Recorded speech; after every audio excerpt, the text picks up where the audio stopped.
Hi hello எல்லோருக்கும் வணக்கம். இன்றைக்கி நாம் Tirumala Tirupati info by KHM சேனலில் இன்றைய எஸ்எஸ்டி டோக்கன் நிலவரமும் தரிசனத்திற்கு ஆகக்கூடிய நேரம் பற்றியும் திருமலை திருப்பதி பற்றிய சில முக்கியமான அப்டேட்ஸ்களும் பார்க்கலாம். கீழ் திருப்பதியில் எஸ்எஸ்டி டோக்கன்ஸ் கொடுக்கப்படக்கூடிய விஷ்ணு நிவாசம், ஸ்ரீனிவாசம் மற்றும் பூதேவி காம்ப்ளெக்ஸில் எப்பவும் போல் இன்றைக்கி அதிகாலை 3:30 மணிக்கு கவுண்டர் ஓப்பன் செஞ்சு இன்னைக்குரிய தரிசன ஸ்லாட் டோக்கன்ஸும் நாளை அதிகாலை 3 மணி 4 மணிக்குரிய தரிசன ஸ்லாட் டோக்கன்ஸும் கொடுத்தாங்க. இன்னைக்குரிய தரிசன ஸ்லாட் டோக்கன்ஸும் நாளை அதிகாலை 3 மணிக்குரிய தரிசன ஸ்லாட் டோக்கன்ஸும் கம்ப்ளீட்டாக கொடுத்து முடிக்கப்பட்டு இன்று காலை 9:30 மணி நிலவரப்படி நாளை அதிகாலை 4 மணிக்குரிய தரிசன ஸ்லாட் டோக்கன்ஸ் சுமார் 1200 டோக்கன்ஸ் பக்கத்தில் அவைலபிளாக இருந்தது. ஸ்ரீவாரிமெட்டு நடைபாதையில் எப்பவும் போல் இன்னைக்கு அதிகாலை 6 மணிக்கு கவுண்டர் ஓப்பன் செஞ்சு இன்னைக்குரிய தரிசன ஸ்லாட் டோக்கன்ஸ் அங்கே கொடுத்துட்ருக்காங்க. திருமலைக்கு நேற்று தரிசனத்திற்கு வந்த பக்தர்களினுடைய எண்ணிக்கை 62,439. முடிக்காணிக்கை கொடுத்த பக்தர்கள் 22,027. நேற்றைய உண்டியல் காணிக்கை 3.61 கோடி. நேற்று டோக்கன் இல்லா நேரடி சர்வ தரிசனம் மூலம் தரிசனத்திற்கு வந்த பக்தர்கள் 16 கம்பார்ட்மெண்ட்ஸில் வெயிட் பண்ணிட்டு இருந்ததாகவும் அவர்களுக்கு தரிசனத்திற்கு 14 மணி நேரம் ஆனதாகவும் டிடிடி குறிப்பிட்டிருக்காங்க. கடந்த 3-4 நாட்களை பார்க்குறப்போ நேற்று திருமலையில் பக்தர்கள் கூட்டமும் குறைஞ்சிருக்கு, தரிசன நேரமும் கம்பேரிட்டிவாக ரொம்பவே குறைஞ்சிருக்கு. இன்னைக்கு ஏப்ரல் 2ஆம் தேதி திருமலை கோவிலில் காலை 6 மணி தொடங்கி 11 மணி வரைக்கும் கோவில் ஆழ்வார் திருமஞ்சனம் நடக்க இருக்கக்கூடிய காரணத்தினால காலை 6 மணி தொடங்கி 11 மணி வரைக்கும் எல்லா தரிசனங்களுமே ரத்து பண்ணியிருக்காங்க. விஐபி பிரேக் தரிசனமும் இந்த காரணத்தை முன்னிட்டு இன்னைக்கு கேன்சல் பண்ணியிருக்காங்க. யூஸ்வலாக காலையில் 6 மணிக்கெல்லாம் சர்வ தரிசன பக்தர்கள் தரிசனத்திற்காக போவாங்க. ஸோ இன்றைக்கி அவங்களையுமே அலோ பண்ண மாட்டாங்க என்னக்கூடிய காரணத்தினால இவங்க எல்லாருமே 11:30 மணி வரைக்குமே கம்பார்ட்மெண்ட்ஸில் வெயிட் பண்ண வேண்டியிருக்கும். அதற்கு பிறகு தான் தரிசனத்திற்காக அலோ பண்ணுவாங்க. காலை 11:30 மணியிலிருந்து அஸ் யூஷுவல் எப்பவும் போல் எல்லா தரிசனத்திற்காகவும் பக்தர்களை அலோ பண்ண ஆரம்பிச்சிருவாங்க. இன்று 300 ரூபாய் தரிசன டிக்கெட் வைத்திருக்கக்கூடியவர்களுக்கு 3 மணி நேரத்திலிருந்து 5 மணி நேரம் தரிசனத்திற்கு ஆகலாம். எஸ்எஸ்டி டோக்கன்ஸ் வைத்திருக்கக்கூடியவர்களுக்கு 3 மணி நேரத்திலிருந்து 6 மணி நேரம் தரிசனத்திற்கு ஆகலாம். Early morning SSD slot token வைத்திருக்கக்கூடியவர்களுக்கு 1 மணி நேரத்திலிருந்து 2 மணி நேரம் தரிசனத்திற்கு ஆகலாம். இன்ஃபேண்ட் தரிசனத்திற்காகவும் டோனார் தரிசனத்திற்காகவும் சுபதம் என்ட்ரி வழியாக தரிசனத்திற்கு செல்லக்கூடிய பக்தர்களுக்கு 1 மணி நேரத்திலிருந்து 1.5 மணி நேரம் தரிசனத்திற்கு ஆகலாம். டோக்கன் இல்லா நேரடி சர்வ தரிசனம் மூலம் தரிசனத்திற்கு செல்லக்கூடிய பக்தர்களுக்கு 8 மணி நேரத்திலிருந்து 13 மணி நேரம் தரிசனத்திற்கு ஆகலாம். சில ஃபாலோவர்ஸ் திருமலைக்கு டைரெக்டாக போய் எப்படி ஆஃப்லைனில் ரூம் புக் பண்ணணும்னு கேட்குறீங்க. ஆன்லைனில் ரூம் புக் பண்ண மிஸ் பண்ணிட்டோம், எங்களுடைய தரிசன தேதிக்கு ரூம் அவைலபிளாக இல்லை, ரூம் புக் பண்ணுறப்போ சில பிரச்சனைகள் இருந்தது அப்படின்னு சொல்லி திருமலைக்கு எப்படி நாங்கள் போய் ரூம் புக் பண்ணணும்னு கேட்டிருக்கீங்க. அந்த ப்ரொசீஜர்ஸ் இப்போ பார்க்கலாம். மேல் திருப்பதிக்கு அதாவது திருமலைக்கு டைரக்டாக போய் நீங்கள் ஆஃப்லைனில் ரூம் புக் பண்ண விருப்பப்பட்டா offline room booking counter CRO ஆஃபீஸில் மட்டும்தான் இப்போ இருக்குது. சிஆர்ஓ ஆஃபீஸுக்கு ராம்பகிஷா பஸ் ஸ்டாண்ட்லேருந்து எப்படி போகணும், திருமலா மெயின் பாலாஜி பஸ் ஸ்டாண்ட்லேருந்து சிஆர்ஓ ஆஃபீஸுக்கு எப்படி போகணும், சிஆர்ஓ ஆஃபீஸ் போகிறதுக்கு என்ன ஷார்ட்கட் இருக்குது போன்ற எல்லா வீடியோவுமே நம்முடைய சேனலில் தனித்தனியாக அவைலபிளாக இருக்குது. அந்த வீடியோ உங்களுக்கு தேவைப்பட்டால் கமெண்ட் செக்ஷனில் கேளுங்க, அதனுடைய லிங்க்ஸ் நான் ப்ரொவைட் பண்ணுறேன். ஆஃப்லைனில் நீங்கள் ரூம் புக் பண்ணணும்னா ஆதார் கார்டு அவசியம். வேற எந்த ஐடி ப்ரூஃபும் ஆக்செப்ட் பண்ணிக்கவே மாட்டாங்க. அதே போல 18 வயது கீழ் இருக்கக்கூடியவர்களுடைய ஆதார் கார்டும் ஆஃப்லைன் ரூம் புக்கிங்குக்கு ஆக்செப்ட் பண்ணிக்க மாட்டாங்க. ஆன்லைன்ல நீங்க ரூம் புக் பண்ணக்கூடிய சமயத்துல 18 வயது கீழ் இருக்கவர்களுடைய ஆதார் கார்டும் வைத்தும் நீங்க ரூம் புக் பண்ணலாம். ஆனால் ஆஃப்லைன்ல அதை அக்செப்ட் பண்ணிக்க மாட்டாங்க. ஆன்லைன்ல ரூம் புக் பண்ணக்கூடிய சமயத்தில் நாம 2 பேருடைய பர்சனல் டீடைல்ஸ் கொடுக்கணும், 2 பேரினுடைய ஆதார் ஐடி ப்ரூஃப் கொடுக்கணும். ஆனால் ஆஃப்லைன்ல ரூம் புக் பண்ணக்கூடிய சமயத்தில் ஒருவரினுடைய ஆதார் கார்டு இருந்தால் மட்டுமே போதுமானது. ஆன்லைன்ல ரூம் புக் பண்ணாலும் சரி அல்லது ஆஃப்லைன்ல ரூம் புக் பண்ணாலும் சரி, அதே போல கீழ் திருப்பதியானாலும் மேல் திருப்பதியானாலும் மினிமம் 2 பேர் இருந்தால் மட்டும்தான் ரூம் அலாட்மெண்ட் செய்வாங்க. தனி ஒரு நபருக்கு ரூம் அலாட்மெண்ட் பண்ணவே மாட்டாங்க. நீங்க தனி நபராக இருந்து சிஆர்ஓ ஆஃபீஸில் உங்களுடைய ஆதார் கார்டு கொடுத்து ஆஃப்லைன் ரூம் புக்கிங்குக்கு அப்ளை செய்திருந்தாலும் உங்களுக்கு ரூம் அலாட்மெண்ட் மெசேஜ் வந்த பிறகு உங்களுக்கு எங்க ரூம் அலாட் ஆகியிருக்கோ நீங்க அந்த கெஸ்ட் ஹவுஸ் போன பிறகு அந்த கெஸ்ட் ஹவுஸ்ல இருக்கக்கூடிய ரிசப்ஷன் ஆஃபீஸினுடைய ரிசப்ஷனிஸ்ட் எத்தனை பேர் தங்குறீங்க, யார் யாரெல்லாம் தங்குறீங்கன்னு காமிக்க சொல்லுவாங்க. அப்போ நீங்க தனி நபராக இருக்கிறீங்கன்னா உங்களுக்கு ரூம் கீ கொடுக்கவே மாட்டாங்க. ஸோ மினிமம் 2 பேர் இருந்தால் மட்டும்தான் நீங்க ஆஃப்லைன்லையும் ரூம் புக் செய்யணும். இந்த சிஆர்ஓ ஆஃபீஸினுடைய பேஸ்மெண்ட் ஃப்ளோர்ல தான் ஆஃப்லைன் ரூம் புக்கிங் கவுண்டர் இருக்கு. ஆன்லைன்ல ரூம் புக் செய்திருந்தாலும் ஆஃப்லைன்ல ரூம் புக் செய்திருந்தாலும் 30 நாட்கள் டைம் கேப்புக்கு பிறகுதான் மறுபடியும் நம் ஆன்லைன்லயோ அல்லது ஆஃப்லைன்லயோ ரூம் புக் செய்ய முடியும். உதாரணத்திற்கு ஜூலை முதல் வாரம் நீங்க உங்களுடைய ஆதார் கார்டு வைத்து ஆன்லைன்ல ரூம் புக் செய்து நீங்க அதை யூஸ் பண்ணிட்டீங்க. ஜூலை 3வது வாரம் மறுபடியும் திருமலைக்கு போகணும், நான் ஆஃப்லைன்ல என்னுடைய ஆதார் கார்டு கொடுத்து ரூம் புக் பண்ண முடியுமானா நிச்சயமாக முடியாது. நம்முடைய ஆதார் கார்டு நம்பர் கொடுத்த உடனே சிஸ்டம்ல இவங்க ஆல்ரெடி இந்த 30 நாட்களுக்குள்ள ஒரு முறை ரூம் எடுத்திருக்காங்க அப்படின்ற மெசேஜ் வந்துடும். நமக்கு ரூம் ஆட்டோமேட்டிக்கா கொடுக்க மாட்டாங்க. ஸோ ஆன்லைன்ல ரூம் புக் பண்ணாலும் ஆஃப்லைன்ல ரூம் புக் பண்ணாலும் நம்முடைய ஆதார் கார்டு தான் கணக்குல எடுத்துப்பாங்க. ஸோ அந்த ஆதார் கார்டு வைத்து 30 நாட்களுக்கு பிறகுதான் நம்ம மறுபடியும் ரூம் புக் செய்ய முடியும். ஒரு ஆதார் கார்டுக்கு 30 நாளுக்கு ஒரு முறை தான் ரூம் அலாட்மெண்ட் பண்ணுவாங்க. இதற்கு வேறு ஏதாவது மாற்று வழி இருக்கான்னா ஜூலை முதல் வாரம் நீங்க உங்களுடைய ஆதார் கார்டு வைத்து திருமலையில தான் ரூம் புக் பண்ணிருக்கீங்க. இப்போ ஜூலை 3வது வாரம் மறுபடியும் நீங்க திருமலை தரிசனத்திற்கு போறப்போ கீழ் திருப்பதியில வேணும்னா உங்களுடைய ஆதார் கார்டு வைத்து நீங்க ரூம் புக்கிங் செஞ்சுக்கலாம். அப்போ உங்களுக்கு எந்த இஷ்யூவும் வராது. திருமலையிலேயே நீங்க அதே ஆதார் கார்டு வைத்து மறுபடியும் ஆன்லைன் அல்லது ஆஃப்லைன்ல ரூம் புக் செய்யறதுக்கு தான் 30 நாட்கள் கேப் இருக்கணும். திருப்பதியில நீங்க விருப்பப்பட்டீங்கன்னா திருப்பதியில தங்கிக்கலாம். இப்ப திருப்பதியில உங்களுடைய ஆதார் கார்டு கொடுத்து ஒரு முறை நீங்க ஆன்லைன்ல அல்லது ஆஃப்லைன்ல ரூம் புக்கிங் செஞ்சிட்டீங்கன்னா மறுமுறை நீங்க திருப்பதியில அதே ஆதார் கார்டு வைத்து ரூம் புக்கிங் செய்யறதுக்கு 30 நாட்கள் டைம் கேப் இருக்கணும். ஸோ ஒரு ஆதார் கார்டை வைத்து ஒவ்வொரு லொக்கேஷன்லையுமே நம்ம 30 நாளுக்கு ஒரு முறை ஆன்லைன் அல்லது ஆஃப்லைன்ல ரூம் புக்கிங் செய்து கொள்ளலாம்.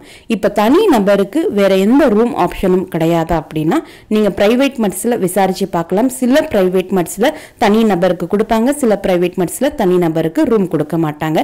நீங்க அது பர்சனலா போய் விசாரிச்சு பார்த்தாதான் தெரியும். அது இல்லாம பிரைவேட் மட்ஸ் இல்லாம டிடிடியால் நிறுவப்பட்டுள்ள பப்ளிக் கம்யூனிட்டிஸ் காம்ப்ளெக்ஸ் 4 இருக்கு. அது நீங்க யார் வேணும்னாலும் போய் ஸ்டே பண்ணலாம். அங்க தங்குறதுக்கு நமக்கு எல்லாமே இலவசம் தான். ஆஃப்லைன் ரூம் புக்கிங் கவுண்டர் காலையில் 5 மணிக்கு தான் ஓப்பன் பண்ணுவாங்க. காலையில் 5 மணிக்கு தான் கவுண்டர் ஓப்பன் பண்ணுவாங்கன்னாலும் நைட் 11 மணியிலிருந்து நிறைய பேர் கியூவில் நிற்க ஆரம்பிச்சிருவாங்க. சனி ஞாயிற்றுக்கிழமைகளில் உங்களுக்கு நிச்சயமாக ரூம் கிடைக்கணும்னு நினச்சிங்கன்னா 5:30 மணிக்குள்ள நீங்க கியூல நிற்க பார்த்துருங்க. அப்படி நம்ம 5:30 மணிக்குள்ள நின்னோம்னா நிச்சயமாக நமக்கு ரூம் கிடைக்கும். ரூம் அலாட்மெண்ட் மெசேஜும் மேக்சிமம் 2 மணி நேரத்துக்குள்ள நமக்கு வந்துடும். ஸோ மினிமம் 1 மணி நேரத்திலிருந்து மேக்ஸிமம் 2 மணி நேரத்துக்குள்ள நமக்கு மெசேஜ் வந்துடும். நீங்க 3 மணிக்கெல்லாம் கியூல ஜாயின் பண்ணிட்டீங்கன்னா அரை மணி நேரத்துல கூட உங்களுக்கு ரூம் அலாட்மெண்ட் மெசேஜ் வந்துடும். உங்களுக்கு ரூம் அலாட்மெண்ட் மெசேஜ் வர்றதுக்கு முன்னாடி இப்போ என்ன ரூம் அலாட்மெண்ட் ஆகிட்டு இருக்குது அப்படின்னு பார்க்க விருப்பப்பட்டீங்கன்னா சிஆர்ஓ ஆஃபீஸுக்கு ஆப்போசிட்ல இருக்கக்கூடிய ஏஆர்பி கவுண்டர்ல ஒரு சின்ன எல்இடி ஸ்கிரீன் வச்சிருப்பாங்க. அந்த எல்இடி ஸ்கிரீன்ல இப்போ எந்த நம்பருக்கு ரூம் அலாட்மெண்ட் ஆகியிருக்கு அப்படின்ற அந்த நம்பர் டிஸ்பிளே ஆகும். ஸோ உங்களுடைய ஸ்லிப்ல உங்களுக்கு ஒரு ரூம் அலாட்மெண்ட் நம்பர் கொடுத்துருப்பாங்க. அந்த நம்பரை பார்த்து இந்த எல்இடி ஸ்கிரீன் நீங்க கம்பேர் பண்ணீங்கன்னா உங்களுக்கு ரூம் அலாட்மெண்ட் மெசேஜ் வர்றதுக்கு எத்தனை மணி நேரம் ஆகும் என்பதை நீங்க ஓரளவுக்கு கெஸ் பண்ணலாம். அதிகாலை 4 மணிக்கு ஓபன் பண்ணக்கூடிய இந்த ஆஃப்லைன் ரூம் புக்கிங் கவுண்டர் கூட்டமே இல்லாத நாட்கள்ல மதியம் 12 மணி வரைக்கும் ஓபன் ஆகத்தான் இருக்கும். கூட்டம் அதிகமாக இருக்கக்கூடிய நாட்கள்ல அல்லது கூட்டம் மிக அதிகமாக இருக்கக்கூடிய நாட்கள்ல 10-11 மணிக்கு எல்லாமே எல்லா ரூம் வேக்கன்சியும் அவங்க ஃபில் பண்ணி முடிச்சிருவாங்க. ஸோ இமிடியேட்டா ஆஃப்லைன் ரூம் புக்கிங் கவுண்டர் ஆஃபீஸை க்ளோஸ் பண்ணிடுவாங்க. ஸோ கூட்டம் மிக அதிகமாக இருக்கக்கூடிய டைம்ல நீங்க மேக்சிமம் 6 மணிக்குள்ள இந்த offline room booking counter queue join பண்ண பார்த்துக்கோங்க. 6 மணிக்குள்ள நீங்க ஜாயின் பண்ணீங்கன்னா நிச்சயமா உங்களுக்கு ரூம் அலாட்மெண்ட் கிடைக்கிறதுக்கு 100% வாய்ப்புகள் இருக்கு. கூட்டம் ரொம்ப குறைவாக இருக்கக்கூடிய நாட்கள்ல பார்த்தீங்கன்னா நீங்க 10 மணிக்கு போனாலும் உங்களுக்கு ரூம் கிடைக்கிறதுக்கு வாய்ப்புகள் இருக்கு. ஸோ கூட்டத்தை பொறுத்து தான் இந்த ஆஃபீஸ் எத்தனை மணி நேரம் வரை ஒர்க் பண்ணுவாங்க அப்படின்றது நம்ம கெஸ் பண்ண முடியும். அதே போல மதியம் 12 மணிக்கு இந்த CRO office room booking counter close பண்ணாங்கன்னா மறுபடியும் ரூம் வேக்கன்சியை பொறுத்து ஈவினிங் 6 மணிக்கு ஓப்பன் பண்ணுவாங்க.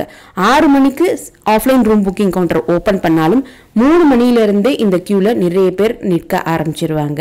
ஸோ நீங்க மேக்சிமம் ஈவினிங் 4 மணிக்குள்ள இந்த கியூல ஜாயின் பண்ணிட்டீங்கன்னா உங்களுக்கு ரூம் கிடைக்கிறதுக்கு நிறைய வாய்ப்புகள் இருக்கு. கூட்டம் குறைவாக இருக்கக்கூடிய நாட்கள்ல 6 மணிக்கு ஓப்பன் பண்ணக்கூடிய இந்த offline room booking counter night 9-10 மணி வரைக்கும் கூட சில நேரத்தில் ஓப்பன் ஆகியிருக்கும். கூட்டம் அதிகமாக இருக்கக்கூடிய நேரத்தில் எவ்வளவு ரூம் வேகன்சி இருக்கோ அது எல்லாமே ஃபில் செய்து முடித்த உடனேயே கிட்டத்தட்ட 7-7:30க்குள்ளேயே இந்த offline room booking counter close பண்ணிடுவாங்க. இந்த ஆஃப்லைன் ரூம் புக்கிங் கவுண்டர் கியூக்கு முன்னாடியே ஒரு போலீஸ் செக்யூரிட்டி எப்பவுமே நின்றுட்டு இருப்பாங்க. அவங்க கிட்ட நீங்க இந்த offline room booking counter evening open பண்ணுவாங்களா மாட்டாங்களா என்பதை நீங்கள் கேட்டு தெரிஞ்சுக்கலாம். அவங்களுமே மைக்கில் அனௌன்ஸ் பண்ணிகிட்டே தான் இருப்பாங்க. இன்னைக்கு ஈவினிங் எந்த வேக்கன்சியும் கிடையாது, offline room booking counter open பண்ண மாட்டாங்க அப்படின்ற அந்த இன்ஃபர்மேஷனும் அவங்க ஸ்பீக்கரில் அனௌன்ஸ் பண்ணிட்டு இருப்பாங்க. ஸோ நீங்கள் போகக்கூடிய சமயத்தில் ஈவினிங் கவுண்டர் ஓப்பன் பண்ணுவாங்களா மாட்டாங்களா என்பதை நீங்கள் அந்த போலீஸ் செக்யூரிட்டி கிட்ட கேட்டு கன்ஃபார்ம் பண்ணிக்கலாம். நான் திருமலைக்கு லேட்டாக தான் போய் ரீச் பண்ணுவேன். 8 மணிக்கு பிறகு கூட இந்த ஆஃப்லைன் ரூம் புக்கிங் கவுண்டர் கியூல ஜாயின் பண்ணலாமான்னா தாராளமாக நம்ம கியூல ஜாயின் பண்ணலாம். நம்ம எவ்வளவு டிலேடா போய் இந்த கியூல ஜாயின் பண்றோமோ அவ்வளவு டிலேடாக தான் நமக்கு ரூம் அலாட்மெண்ட் மெசேஜஸுமே வரும். ரூம் வேகன்சி வர வரதான் அவங்க ரூம் அலாட்மெண்ட் பண்ணிட்டே வருவாங்க. அதனால நம்ம டிலேடா போனோம்னா ரூம் அலாட்மெண்ட் மெசேஜும் நமக்கு டிலேடாகத்தான் வரும். ஏர்லியரா போயிட்டோம் அப்படின்னா 1 மணி நேரத்துக்குள்ளேயே நமக்கு ரூம் அலாட்மெண்ட் மெசேஜஸ் வந்துடும். ஒரு ரூம்ல எத்தனை பேர் வேணும்னாலும் தங்கலாம். அது நம்முடைய கம்ஃபர்ட்டை பொறுத்தது தான். ஒரு 6-7 பேர் போயிருக்கோம், ஒரு ரூம் கிடைச்சா போதும் அப்படின்னா ஒருத்தர் இந்த கியூல நின்று அவங்களுடைய ஆதார் கார்டு கொடுத்து ஆஃப்லைன் ரூம் புக்கிங் பண்ணிக்கலாம். இல்ல ஒரு 10-12 பேர் போயிருக்கோம், ஒரு ரூம் கிடைச்சா பத்தாது அப்படின்னு நினைச்சீங்கன்னா 2 பேர் நீங்க இந்த கியூல நின்று 2 பேருடைய ஆதார் கார்டு கொடுத்து தனித்தனியாக நீங்க ரூம் புக்கிங் செஞ்சுக்கலாம். ரூம் புக் பண்ணக்கூடிய சமயத்தில் நம்மக்கிட்ட ஒரு மொபைல் நம்பர் கேட்பாங்க, ஒரு ஆதார் கார்டு நம்பர் கேட்பாங்க. இது முடித்த உடனே நம்ம கையில் ஒரு ரூம் புக்கிங் ஸ்லிப் கொடுப்பாங்க. அந்த ஸ்லிப்பில் பார்த்தீங்கன்னா நம்முடைய mobile number, Aadhaar card number, booking reference number 1, அதுக்கப்புறமா QR கோட் இருக்கும். இந்த ஸ்லிப் நம்ம பத்திரமா வச்சுக்கணும். ரூம் அலாட்மெண்ட் மெசேஜ் வந்த பிறகு எங்கே ரூம் அலாட் ஆகியிருக்கோ அங்கே அந்த ரெஸ்ட் ஹவுஸில் போன உடனே இந்த ஸ்லிப் கேட்பாங்க. ஸோ இந்த ஸ்லிப் இருந்தால் தான் நமக்கு ரூம் அலாட் பண்ணுவாங்க. அதனால் இந்த ஸ்லிப்பை பத்திரமா மெயின்டைன் பண்ணணும். ஆஃப்லைன் ரூம் புக்கிங்ல நமக்கு 50 ரூபாய் ரூம் அல்லது 100 ரூபாய் ரூம் அலாட் பண்ணுவாங்க. இந்த டாரிஃப் ரூம் தான் வேணும் அப்படின்னு நம்ம ரெக்வெஸ்ட் பண்ண முடியாது. அதே போல 1000 ரூபாயும் ரூம் அலாட்மெண்ட் பண்ணுவாங்க. அது நாம ரெக்வெஸ்ட் பண்ணா மட்டும்தான் நமக்கு 1000 ரூபாய் ரூம் கொடுப்பாங்க. ஏன்னா 1000 ரூபாய் ரூம் வேகன்சி ரொம்ப குறைவாகத்தான் இருக்கும். நம்ம ரெக்வெஸ்ட் பண்ண பிறகு இந்த ரூம் புக்கிங் நமக்கு கொடுத்தாலும் இந்த 1000 ரூபாய் ரூம் அலாட்மெண்ட் மெசேஜ் வர்றதுக்கு நமக்கு கொஞ்சம் டிலே ஆகலாம். ஆஃப்லைன் ரூம் புக்கிங் பண்ணக்கூடிய சமயத்தில் நம்ம எந்த மொபைல் நம்பர் கொடுத்தோமோ அந்த மொபைல் நம்பருக்கு தான் ரூம் அலாட்மெண்ட் மெசேஜ் வரும். அந்த ரூம் அலாட்மெண்ட் மெசேஜில் எந்த கெஸ்ட் ஹவுஸ் நமக்கு அலாட் ஆகிருக்கு, எந்த ஃப்ளோர், என்ன ரூம் நம்பர் போன்ற எல்லா டீட்டெயில்ஸும் இருக்கும். அந்த கெஸ்ட் ஹவுஸுக்கு போகிறதுக்கு கூகுள் மேப் ரூட் கூட கொடுத்துருப்பாங்க. எத்தனை மணிக்குள்ளே நீங்கள் செக்இன் பண்ணணும் போன்ற எல்லா டீட்டெயில்ஸுமே அந்த ஒரு மெசேஜ்லேயே நமக்கு இருக்கும். அவங்க சொல்லியிருக்கக்கூடிய அந்த செக்இன் டைமுக்குள்ளே போய் நாம் ரூம் வாங்கிக்கணும். இல்லைன்னா அந்த ரூம் ஆட்டோமேட்டிக்காக கேன்சல் ஆகிடும். இந்த ரூம் அலாட்மெண்ட் மெசேஜ் நம்ம கியூல எவ்வளோ ஏர்லியராக ஜாயின் பண்ணோமோ அவ்வளோ ஏர்லியராக நமக்கு வரும். நம்ம ரொம்ப டிலேடாக கியூவில் ஜாயின் பண்ணியிருந்தோம்னா ரூம் அலாட்மெண்ட் மெசேஜும் டிலேடாக தான் வரும். நீங்கள் மதியம் 11:30-12 மணி போல் கியூவில் ஜாயின் செய்து உங்களுக்கு ரூம் அலாட்மெண்ட் மெசேஜ் வரணும்னா கிட்டத்தட்ட 5 to 6 மணி நேரம் கூட ஆகலாம். ஸோ இந்த ரூம் அலாட்மெண்ட் மெசேஜ் வரக்கூடிய அந்த நேரம் பார்த்தீங்கன்னா கூட்டத்தை பொறுத்தும் நாம கியூவில் ஜாயின் பண்ண நேரத்தை பொறுத்தும் மாறுபடும். 50 ரூபாய் ரூம், 100 ரூபாய் ரூம் எது அலாட் ஆனாலும் நமக்கு காஷன் டெபாசிட் 500 ரூபாய் பே பண்ற மாதிரி இருக்கும். 100 ரூபாய் ரூம் உங்களுக்கு அலாட் ஆகியிருக்குன்னா 100 ரூபாய் ரெண்ட், 500 ரூபாய் காஷன் டெபாசிட் சேர்த்து 600 ரூபாய் நம்ம பே பண்ணணும். அங்க எந்த ரூம்ல நமக்கு அலாட் ஆகியிருக்கோ அந்த கெஸ்ட் ஹவுஸில் நம்ம ரிசப்ஷன் ஆஃபீஸில் போய் ரூம் புக் பண்ண சமயத்தில் நமக்கு கொடுத்த ஸ்லிப்பும் மொபைல் மெசேஜும் காமிச்சிங்கன்னா அவங்க அதை வெரிஃபை பண்ணி பார்த்துட்டு நமக்கு ரூம் கீ கொடுப்பாங்க. அப்போ நம்ம 600 ரூபாய் பே பண்ணுற மாதிரி இருக்கும். இதே உங்களுக்கு 50 ரூபாய் ரூம் அலாட் ஆகியிருக்குன்னா 550 ரூபாய் நம்ம பே பண்ணுற மாதிரி இருக்கும். அதே போல் 1000 ரூபாய் ரூம் நமக்கு அலாட் ஆச்சுன்னா 1000 ரூபாய் ரெண்ட் ப்ளஸ் 1000 ரூபாய் காஷன் டெபாசிட் மொத்தம் 2000 ரூபாய் நம்ம பே பண்ணுற மாதிரி இருக்கும். 1000 ரூபாய் ரூம் நம்ம ரெக்வெஸ்ட் பண்ணால் மட்டும்தான் நமக்கு கொடுப்பாங்க. டிஃபால்ட்டா 50 ரூபாய் ரூம் அல்லது 100 ரூபாய் ரூம் தான் நமக்கு அலாட்மெண்ட் பண்ணுவாங்க. நமக்கு ரூம் கீ கொடுக்கக்கூடிய சமயத்தில் ஃபேஸ் ரெக்கக்னிஷன் டெக்னாலஜி முறைப்படி நம்மள ஒரு ஃபோட்டோ எடுத்துப்பாங்க. மறுநாள் ரூம் வெக்கேட் பண்ணக்கூடிய சமயத்தில் மறுபடியும் அதே பர்சன் வந்து தான் அந்த ரூம் வெக்கேட் பண்ணி கொடுக்கணும். அப்பவும் ஒரு முறை ஃபோட்டோ எடுத்துப்பாங்க. 2 ஃபோட்டோவும் மேட்ச் ஆனால் மட்டும்தான் நமக்கு காஷன் டெபாசிட் ரிட்டர்ன் பண்ணுவாங்க. இல்லைன்னா காஷன் டெபாசிட் ரிட்டர்ன் பண்ண மாட்டாங்க. ஸோ யார் ரூம் கீ வாங்குறீங்களோ அவங்க வெக்கேட் பண்ணுற வரைக்கும் இருந்து ரூம் கீ ரிட்டர்ன் கொடுக்குற வரைக்கும் இருக்கணும். 2 ஃபோட்டோவும் செக் பண்ணுவாங்க. இப்போ 10 ஃப்ரெண்ட்ஸ் சேர்ந்து போயிருக்கோம். ஒருத்தர் தரிசனம் முடிச்சுட்டு நேத்தே கிளம்பிட்டாங்க. இன்னைக்கு வேறு யாராவது ஒருத்தர் கீ ரிட்டர்ன் பண்ணலாமா அப்படின்னா அது அந்த ப்ராசஸ் கண்டிப்பாக முடியாது. ஸோ உங்களில் யார் ரூம் வெக்கேட் பண்ணுற வரைக்கும் இருப்பீங்களோ அவங்க வந்து ரூம் கீ வாங்குறப்போ ஃபோட்டோ எடுத்துக்கலாம், ரூம் வெக்கேட் பண்ணுறப்பவும் அதே பர்சன் ஃபோட்டோ எடுத்துக்கலாம். ஸோ இந்த டீட்டெயில்ஸ் எல்லாமே நீங்கள் ஆஃப்லைனில் ரூம் புக் பண்ணக்கூடிய சமயத்தில் உங்களுக்கு ரொம்ப யூஸ்ஃபுல்லாக இருக்கும். இந்த வீடியோ உங்களுக்கு ரொம்ப யூஸ்ஃபுல்லாக இருந்திருக்கும் அப்படின்னு நம்புகிறேன். இந்த வீடியோவை நீங்கள் பார்க்குறது மட்டும் இல்லாமல் உங்களுடைய ஃப்ரெண்ட்ஸ் அண்ட் ஃபேமிலி மெம்பர்ஸ் கூட ஷேர் பண்ணும்போது அவங்களுக்குமே இது ரொம்ப யூஸ்ஃபுல்லாக இருக்கும். நீங்களும் இதுவரை எங்களுடைய சேனலை சப்ஸ்கிரைப் பண்ணதில்லைன்னா மறக்காமல் இப்போ சப்ஸ்கிரைப் பண்ணிக்கோங்க. மீண்டும் ஒரு நல்ல காணொளியில் உங்களை சந்திக்கும் வரை நன்றி, வணக்கம்.